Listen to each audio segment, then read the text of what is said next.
আমাকে প্রথম যেদিন গ্রেফতার করেছিল কুষ্টিয়ায়, ওসি সাহেব আমারে ডাক দিয়ে বলে, হুজুর ক্ষমতার মালিক কে? বললাম আল্লাহ। আচ্ছা আয়াত বলেন। আসাদুজ্জামান ওসি ওই সময় ছিল কুষ্টিয়া সদর থানায়। আল্লাহ ক্ষমতার মালিক, আয়াত বলেন কুলিল্লাহুম্মা মালিকাল মুলকি তুতিল মুলকা। এই আয়াতটা বললাম। আমার বলছো অর্থ বলেন।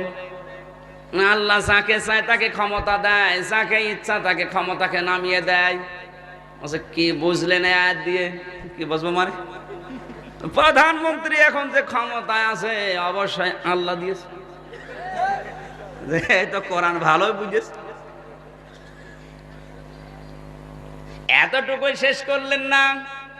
আমি বললাম স্যার এখানে একটা কিন্তু গোপন তথ্য লুকিয়ে আছে, বলবো। বলেন। বিয়াদিহিল মুলক দেওয়ার পরে আল্লাহ কুলিল্লাহুম্মা মালিকাল মুলকি তুতিল মুলকা